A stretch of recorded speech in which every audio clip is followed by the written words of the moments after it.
Bonjour à tous, ravi de vous retrouver. Il y a un mot qui traînait sur toutes les lèvres cette semaine, c'est bien entendu Paléo. Le festival lyonnais a dévoilé cette semaine la programmation. On y reviendra tout au long de l'émission avec des sujets et bien entendu nos invités du jour.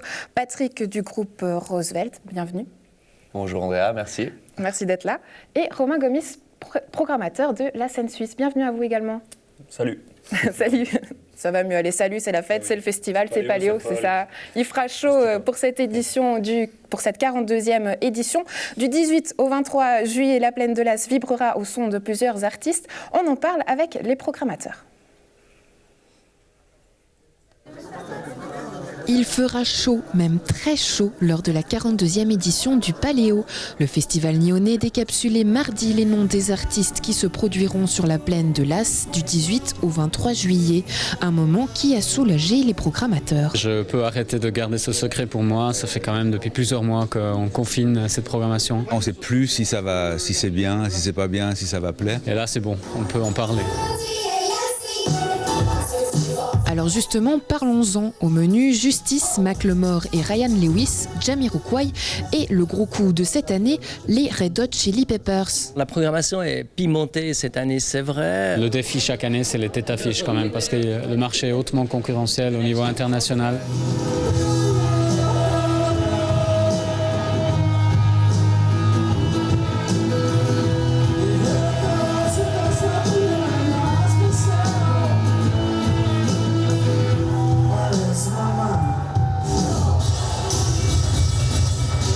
Dany, je crois que vous avez choisi votre soirée, il me semble que c'est le mercredi.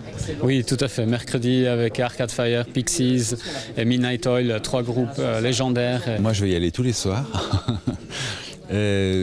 Pour moi, il y a un rêve que l'on avait depuis longtemps, c'est la venue de Red Hot Chili Peppers. Voilà, moi je suis capable d'en manger un peu, mais pas trop quand même.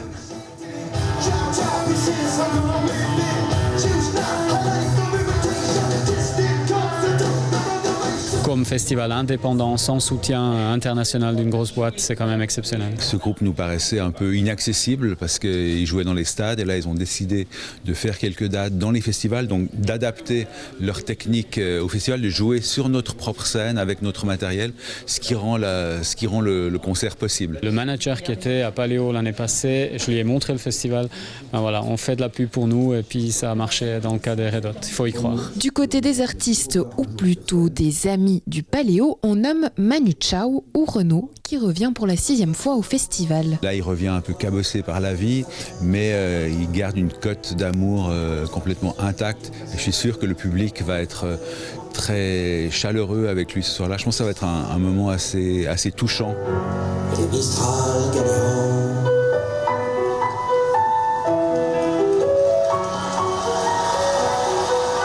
Enfin, pour le volet classique, c'est le patron du festival qui a conservé la programmation. Là, on aura une sorte de suite de tubes de la musique classique avec des compositeurs aussi différents que Mozart, Beethoven, Bernstein et plein d'autres. Et puis, ça sera vraiment l'occasion de montrer à un public qui vient pas spécialement pour la musique classique que c'est vraiment une très très belle musique. Prochain rendez-vous, la vente des billets le mercredi 5 avril à midi. Merci beaucoup. Il y a des artistes dont on n'a pas encore entendu parler et pas des moindres puisqu'il s'agit de ceux de la scène suisse. Romain Gomis pour cette cuvée 2017, Alice Roosevelt présent avec nous mais aussi Régis, Hyperculte ou Sondor. Comment elle se porte cette scène suisse ? Toujours très bien, c'est hallucinant de voir à quel point chaque année il y a des jeunes pousses qui émergent et qui sont extrêmement intéressantes. C'est vrai qu'on a peur, on se dit, bon là on a l'impression d'avoir tout fait, est-ce qu'il y a encore du vivier ? Et puis oui, il y en a. Et voilà, ça évolue au fil des ans, la scène évolue en termes de style. On se dirige vers quoi ? On remarque qu'il y a plus de groupes qui chantent en français qu'il y a peut-être 5-6 ans. Il y a moins de groupes à guitare et plus de groupes qui utilisent des instruments plus synthétiques, des sons plus synthétiques. Voilà, c'est intéressant de voir. Est-ce qu'ils sont plus nombreux ou bien le nombre il reste constant ? J'ai l'impression quand même qu'elle tend à évoluer et que le chiffre il est plus présent ou bien peut-être c'est parce qu'on en parle un peu plus. Alors je pense que est-ce qu'il y a plus de groupes qui émergent ? Je pense que évidemment avec Internet, la possibilité de diffuser sa musique de plus en plus facilement, On a l'impression qu'il y a chaque jour des nouveaux groupes qui émergent. Mais je pense qu'il y en avait tout autant il y a 20 ans, sauf qu'on en entendait évidemment moins parler, quoi. Alice, vous parlez au nom d'Alice, donc c'est pour ça. Patrick, est-ce que tu penses que du coup, il y a plus de concurrence vu que vous êtes plus nombreux ? Il n'y a pas de concurrence. Enfin, c'est pas une question de concurrence. Après, chaque groupe a son style. Après, nous, on trouve ça sain d'avoir beaucoup de groupes et beaucoup de choses parce que les groupes se portent entre eux. La scène suisse va s'aider dans le sens où, par exemple, les Animen qui ont eu et qui ont leur succès, ça va entraîner un mouvement rock et ça va encourager d'autres gens à faire du rock aussi. Et tout le monde, le mouvement entier va en profiter, par exemple. Donc il y a pas plus de concurrence ou pas. Au contraire, c'est toujours chouette de voir qu'il y a des nouveaux groupes et qu'il y a de la suite pour la musique suisse. Romain, du coup, comment est-ce que vous choisissez ces groupes ? On va avoir beaucoup de concerts en live, c'est ça qui prime sur nos choix. Est-ce que c'est pas un risque finalement de les projeter comme ça sur scène ? Alors sur des grosses scènes ? Si, et justement on est très attentif à ça. Il y a plein de groupes qu'on adore en fait et qu'on ne programme pas parce qu'on se dit la scène est trop grande pour eux encore. D'ailleurs à Alice Roosevelt, la première fois qu'on les a vus c'était aux Hivernales en 2016, l'année passée je crois. Et on a déjà été bien impressionnés par le concert mais on avait hésité, est-ce qu'on les fait en 2016 ? On s'est dit non, on va attendre une année. Qu'est-ce qui a fait du coup que cette année, ils soient prêts ? Ils se sont rodés, ils ont fait plusieurs concerts, dont des belles dates dans des beaux festivals. Puis il y a l'expérience qui vient, les ans sur scène qu'ils avaient déjà, mais qui est encore davantage présente. Puis là, on se dit, là, c'est la bonne année pour eux de jouer à Paléo. Là, ils vont faire un bon concert au Club Tent, ils vont réussir à habiter la scène.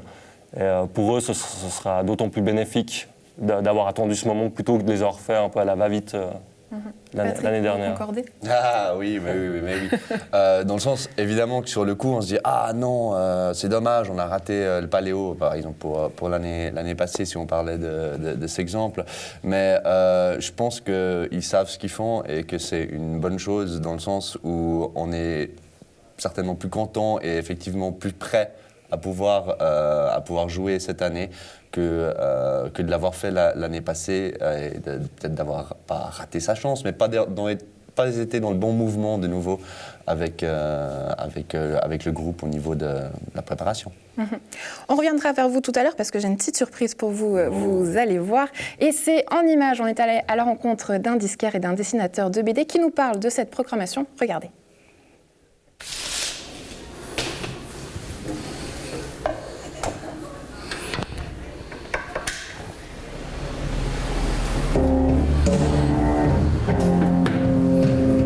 Gamin mignon et c'est vrai que le Paléo on y a toujours été et puis ça m'a un peu permis de découvrir plein de choses et puis je pense que les premières fois où j'ai été tout seul, je dois avoir 13 ans, 14 ans, effectivement ça va être le Paléo. Ouais. C'est vrai que j'ai collaboré avec une équipe qui s'appelle le Méli-Mélo. Donc j'ai travaillé presque 10 ans avec eux. L'un est disquaire et vient d'ouvrir à Nyon son bar à disques, un magasin de vinyle et CD. L'autre est dessinateur de BD et chroniqueur pour la radio. Tous deux sont amateurs du Paléo et bien entendu mélomanes. C'est donc l'occasion de parler musique et de revenir avec eux sur la programmation du festival de Nyon. J'ai plus ou moins 600 vinyles ici et j'ai vu que dans les groupes français qui sont au Paléo, j'ai vu qu'on a Trio.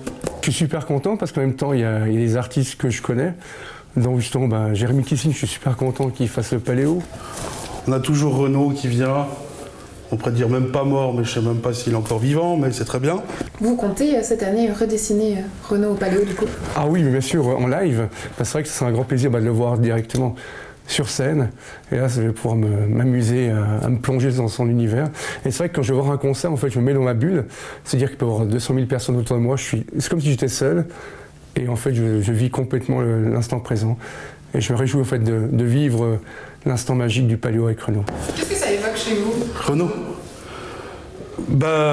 Une nostalgie, vraiment, quoi. Que j'étais gamin, j'adorais ça. Enfin, même plus tard, j'ai toujours adoré. Et après, là, on dirait plus un survivant qu'autre chose, mais ça plaît à beaucoup de gens. Et je pense que les gens sont plus habitués à sa vie, lui, qu'à sa musique. Et puis sa musique parle aussi pas mal de sa vie. Les gens ils sont touchés, c'est un peu comme un roman, Renaud, en fait.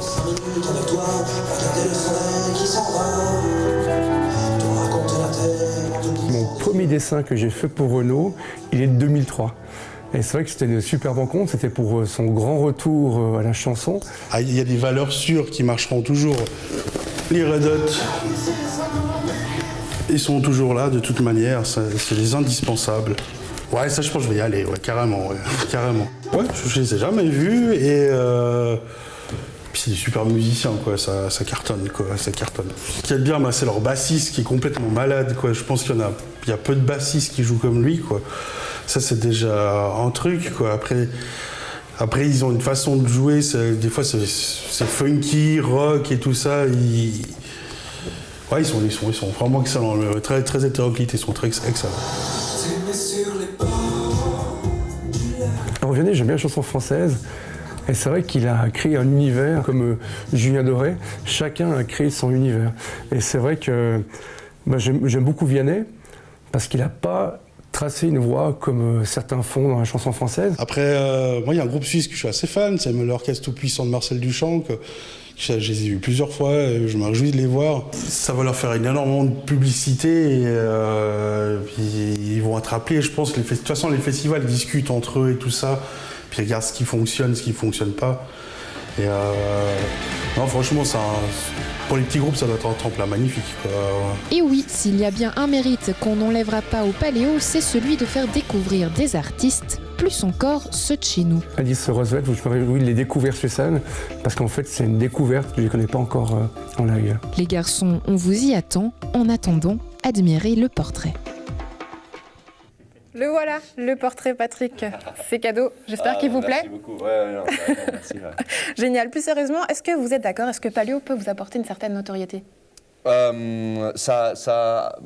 Notoriété, bon après de nouveau c'est très éphémère, mais c'est là-dessus il faut savoir construire, disons, et c'est surtout une superbe vitrine, une superbe visibilité pour démarcher par la suite et pour continuer à pouvoir faire des concerts. Donc effectivement c'est une vitrine, enfin c'est plus qu'une vitrine, mais notamment dans le monde professionnel, ça permet d'être vu.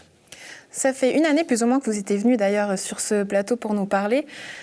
Qu'est-ce qui a changé? Quelles sont vos actualités en ce moment?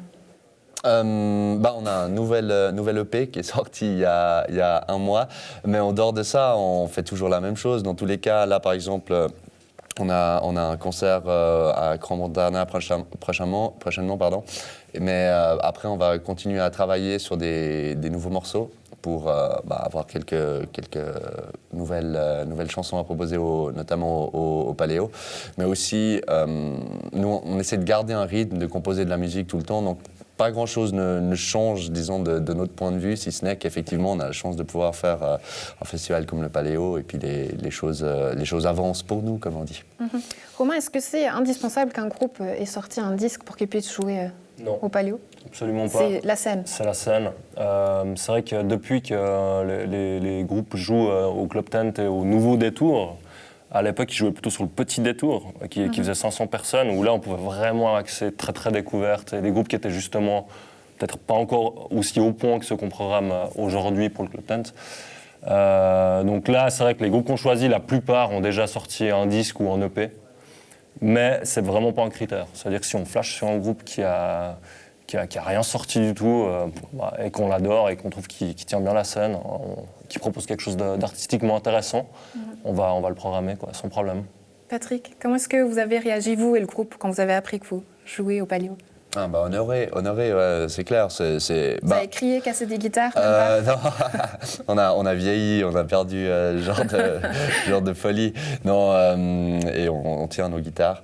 Non, c'est clair que quand on nous annonce ça, on est clairement honoré de pouvoir participer à cet événement parce que, comme on disait tout à l'heure, c'est pas évident entre guillemets de pouvoir avoir une place. Il y a beaucoup de groupes, il y a beaucoup de choses qui font que tout fonctionne et que tout se retrouve au bon moment, ça fait plaisir et évidemment ça met le sourire et ça donne la patate. On se réjouit donc de vous retrouver du 18 au 23 juillet au Paléo. Merci d'avoir été avec nous, les garçons. Merci à toi. Des dates qu'il faut retenir donc du 18 au 23 et puis l'occasion de faire la fête, même deux fêtes, puisque ce sera des anniversaires, ceux de La Ruche et de Mieli Melo. Mieli-Mélo et La Ruche souffleront leur 10e anniversaire cette année. Destiné aux enfants, Mieli-Mélo, espace de jeux et d'ateliers, partage un coin du Paléo avec La Ruche, dédié, elle, aux arts du cirque et de la rue. Est-ce que vous avez eu le droit à un cadeau du Paléo pour ces 10 ans? Oui, on a eu le droit à un petit cadeau en fait, comme une petite enveloppe que donnerait la grand-maman pour fêter les 10 ans de l'anniversaire. Donc on a eu la chance de pouvoir inviter une compagnie de jeux en fait, qui s'appelle Gargeau de Joc, avec des jeux incroyables. Enfin, c'est un petit monsieur qui construit ça et on se réjouit vraiment de les accueillir. Je pense qu'il ne faudra pas rater le cirque Pardi. C'est une équipe de 9 qui fonctionne à 360 degrés sous chapiteau. C'est un style de cabaret berlinois, mais au goût du jour. Et à mon avis, c'est la relève du cirque pour demain. Le spécial cette année, en fait, c'est une nouvelle infrastructure au niveau d'une tente plus grande et puis pouvant contenir plus de monde pour faire des ateliers et plein de choses.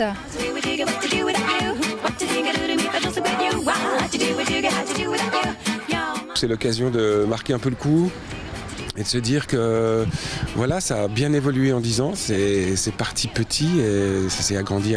En fait, c'est pas agrandi vraiment en termes de surface, mais ça s'est agrandi en termes de notoriété. En fait, au début, c'était un espace, je dirais une place de jeu extérieure. Et puis depuis 10 ans, on s'est vraiment axé sur le thème du jeu, pour favoriser les partages, les rencontres. Je pense que la ruche, elle évolue et que moi aussi. Donc c'est un petit peu combiné les deux choses. Elle évolue, je crois qu'elle se bonifie, elle s'arrondit. C'est aussi lié à toute l'équipe qu'il y a derrière, on est quand même 50 à bosser. Et ce qui est très enrichissant, c'est que ce lieu est construit, animé par des adolescents qui ont de 14 à 18 ans. 42 adolescents qui viennent vraiment mettre toute leur créativité, leur joie et leur plaisir de participer au Paléo Festival.